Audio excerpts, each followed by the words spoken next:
नमस्कार दोस्तों।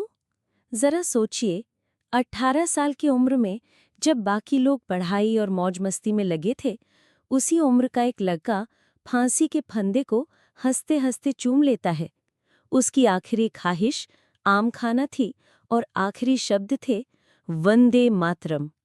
ये है कहानी उस वीर की जिसने अंग्रेजों की नींव हिला दी और अपने नाम को अमर कर दिया, खुदीराम बोस। तैयार हो जाइए उस बलिदान को सुनने के लिए जो आपके दिल में आग जला देगा। नमस्कार। आज हम सुनेंगे खुदीराम बोस की कहानी। 11 अगस्त 1908 को इस 18 साल के लड़के ने हंसते हंसते फांसी के फंदे को चूम लिया था। ये लिखते लिखते ये ख्याल आता है, 18 वर्ष की उम्र में हम क्या कर रहे थे। इस उम्र में ज्यादातर हम लोग पढ़ाई, मौज मस्ती और रोजगार के चक्कर में पड़े रहते हैं। इस उम्र में इस लड़के ने पूरे भारत में क्रांति ला दी थी। 18 साल की उम्र में खुदीराम इतना कुछ कर गए। अगर आने वाले समय में दुनिया ग्लोबल वार्मिंग से बच भी जाए, तब भी हम उसका 1% भी कर पाए। खैर, इससे आगे बढ़ते हुए हम जानते हैं खुदीराम बोस की कहानी। 3 दिसंबर 1889 बंगाल के मेदिनीपुर जिले के त्रिलोकीनाथ बोस और लक्ष्मी प्रिया देवी के घर एक बेटे का जन्म हुआ। बेटा पैदा होने से घर में खुशी का माहौल था। साथ साथ घर वालों के मन में एक अनजाना सा डर भी समा हुआ था। दरअसल बात ये थी, त्रिलोकनाथ के इससे पहले भी 2 बेटे पैदा हुए थे, लेकिन बीमारी के कारण छोटी उम्र में ही उनकी मृत्यु हो गई। इसलिए तय हुआ कि बच्चों को बुरी नज़र से बचने के लिए एक टोटका किया जाए। त्रिलोकनाथ की बेटी ने 3 मुट्ठी चावल देकर बच्चों को खरीद लिया। असल में नहीं, बस टोटके के लिए। गांव में चावल को खुदी ही भी बोला जाता है, इसीलिए बच्चों का नाम पड़ गया खुदीराम बोस। खुदीराम ने कथा कक्षा 9 तक पढ़ाई की। उसके बाद मिलन समिति नाम की एक संस्था से जुड़ गए, जो क्रांति के प्रचार प्रसार का काम करती थी। 15 साल की उम्र में खुदीराम पहली बार गिरफ्तार हुए, अंग्रेज सरकार के खिलाफ पर्चे बांटने के जुर्म में। उन दिनों जिला सेशन जज हुआ करता था डगलस किंग्सफोर्ड, जिसको भारतीयों से सख्त नफरत थी। कोई छोटा सा केस भी उसके सामने आता तो वो कम से कम 15 कोड़ों की सजा देता। अनुशीलन समिति ने तय किया कि किंग्सफोर्ड को मारकर भारतीयों पर होने वाले अत्याचार का बदला लिया जाएगा। पहली कोशिश में एक बम किताब में छुपाकर डगलस किंग्सफोर्ड के पास भेजा गया, परंतु किंग्सफोर्ड ने किताब खोली ही नहीं और ये कोशिश नाकाम रह गई। तब तय हुआ कि किंग्सफोर्ड के सामने जाकर ही उस पर हमला किया जाएगा, लेकिन तब तक उसका ट्रांसफर मुजफ्फरपुर, बिहार में कर दिया गया था। अपने मिशन को अंजाम देने के लिए अप्रैल 1908 में खुदीराम मुजफ्फरपुर पहुंचे। प्रफुल्ल कुमार चाकी नाम के क्रांतिकारी उनके साथ गए थे।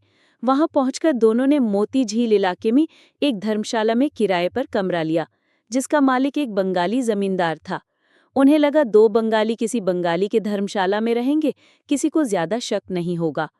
अंग्रेजों को इस बात का पता चल गया था कि किंग्सफोर्ड पर हमला होने वाला है, इसीलिए उसकी सुरक्षा को बढ़ा दिया गया था। 2 बंगाली कन्जान शहर में थे, जहां की भाषा भी उन्हें नहीं आती थी। उसके बावजूद वो किसी प्रकार पुलिस की नज़र से छुपाते छुपाते रहे। अगले कुछ हफ्ते वहां रहकर उन्होंने किंग्सफोर्ड की दिनचर्या का पता लगाया। इसके बाद मौका देख के 30 अप्रैल की शाम दोनों किंग्सफोर्ड हाउस के बाहर पहुंच गए। वहां मौजूद सिक्योरिटी गार्ड ने उन्हें भगाना चाहा। उसके बाद दोनों नज़दीकी एक पेड़ के पास जाकर बैठ गए। गार्ड ने सोचा कि ये 18-19 साल के लड़के क्या ही कर सकते हैं, इसीलिए इससे आगे उसने कुछ कहा नहीं इन लड़कों से। किंग्सफोर्ड हाउस में उसी दिन किंग्सफोर्ड के अलावा वहां के लोकल बैरिस्टर कैनेडी का परिवार भी आया हुआ था। रात 8 बजे तक उन्होंने बातें की और उसके बाद सब लोग बाहर आ गए। बाहर कुछ बग्घियां खड़ी थी। कैनेडी की पत्नी और बेटी सबसे आगे वाली बग्घी में बैठ गए। किंग्सफोर्ड पर हमला करने के इरादे से खुदीराम बोस और प्रफुल्ल कुमार चाकी एक पेड़ की ओट में छुप गए। जैसे ही बग्घी आगे बढ़ी, खुदीराम दौड़ते हुए उसकी ओर एक बम फेंक दिया, जिससे बग्घी में धमाका हो गया।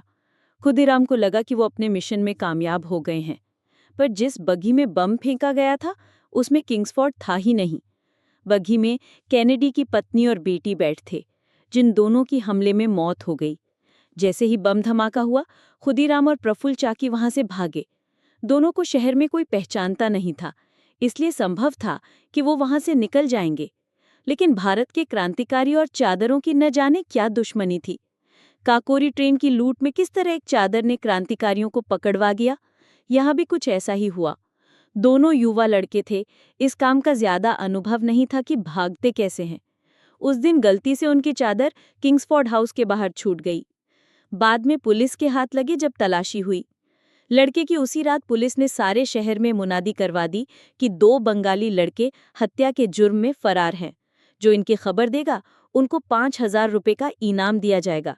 ये उस टाइम की बात है, 5,000 बहुत बड़ा अमाउंट है। इस अमाउंट से किसी का भी ईमान डोल सकता है। खुदीराम और प्रफुल्ल को लगा कि साथ भेज तो लोगों को शक होगा, क्योंकि 2 ही लोगों की तलाश है। इसीलिए दोनों ने अलग अलग होना बेहतर समझा। 1 मई 1908 को प्रफुल्ल समस्तीपुर स्टेशन पहुंचे। ट्रेन में जाकर बैठ गए। पहचान छुपाने के मकसद से उन्होंने नए जूते और कपड़े पहने। ट्रेन में प्रफुल्ल के साथ एक बंगाली दारोगा था, नंदलाल बैनर्जी। नए बंगाली को देखकर उसे शक हुआ। अगले स्टेशन पर उसने अपने साथियों को सूचना दे दी और प्रफुल्ल को पुलिस ने पकड़ लिया।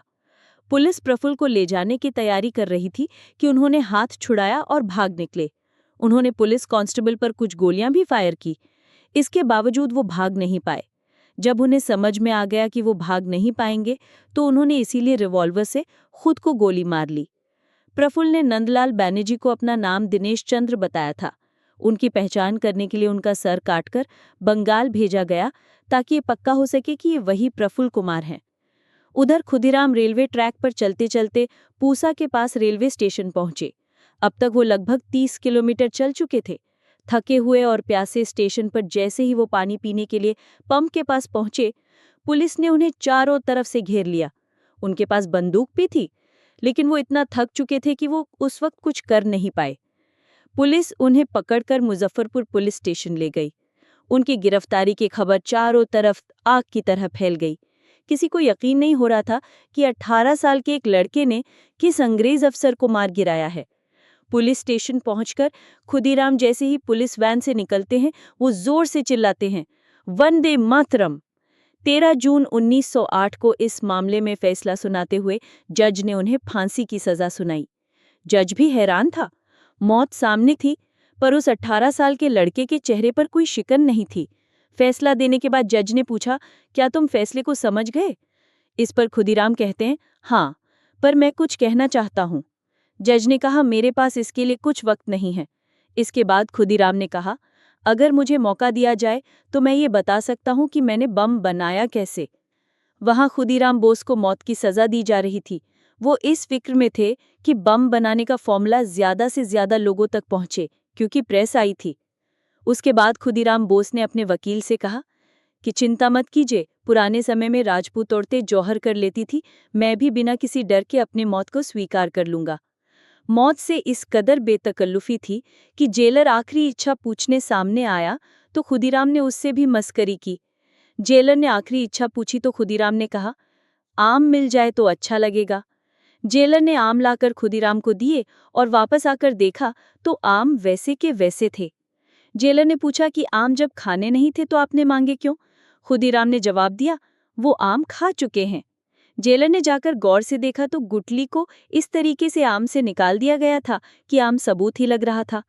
ये देखकर खुदीराम खिलखिलाकर हंस पड़े। 11 अगस्त की सुबह 6 बजे खुदीराम बोस को फांसी दे दी गई। वहां मौजूद लोगों के अनुसार फांसी मिलने तक एक बार भी न वो घबराए, न उनके चेहरे पर एक शिकन थी। खुदीराम के बलिदान ने क्रांतिकारियों को एक नई ऊर्जा दी। पहली बार भारतीयों को लगा कि जब एक छोटा सा लड़का आज़ादी के लिए जान दे सकता है, तो हम क्यों नहीं कर सकते? बच्चे बच्चे के लिए मिसाल बन गए थे। उनके अंतिम संस्कार के बारे में उस वक्त के अखबारों में कुछ इस तरह लिखा था, अस्थि चूर्ण और भस्म के लिए परस्पर छीना छुट्टी होने लगी थी। कोई सोने की डिब्बी में, कोई चांदी के और कोई हाथी के दांत के छोटे छोटे डिब्बों में वो पुनीत भस्म भरकर ले गए। एक मुट्ठी भस्म के लिए हजारों स्त्री पुरुष बावले होते थे। खुदीराम ने अपनी जान पर खेलकर इस प्रकार भारत जननी पर अपनी भक्ति श्रद्धांजलि अर्पित की। भगवान इस पूर्ण आत्मा को शांति प्रदान करे। कहते हैं कि बंगाल के सारे युवक उन दिनों जो धोती पहनते थे, उसके बॉर्डर पर खुदीराम बोस बुना होता। फरवरी 1910 में एक ऐसी ही धोती सरकारी अधिकारियों के हाथ लगी, जिसके बॉर्डर पर कविता लिखी थी, एक बार बिदाए दे माँ, घूरे आशी, हाशी हाशी पौरबो फाशी दैदबे भारतबासी। हिंदी में इसका अर्थ हुआ, एक बार मुझे विदा दो माँ, मैं जल्दी लौट आऊंगा, पूरे भारत के लोग मुझे देखेंगे और मैं हंसते हंसते फांसी पर झूल जाऊंगा। खुदीराम को हम आज एक महान क्रांतिकारी के रूप में जानते हैं। 18 साल का वो लड़का क्या क्रांतिकारी बनने की कोशिश कर रहा था, या कोशिश कर रहा था कि महान लोगों की श्रेणी में गिना जाए? क्रिस्टोफर नोलन की एक फिल्म है बैटमैन बिगिंस, जिसके एक डायलॉग में इस सवाल का जवाब है। फिल्म के एक सीन में पूछे जाने पर कि वो कौन है, बैटमैन जवाब देता है, I am not who I am underneath, but what I do that define मी। सिर्फ 18 साल की उम्र और मौत को हंसते हंसते गले लगा लेना, यही थे खुदीराम बोस।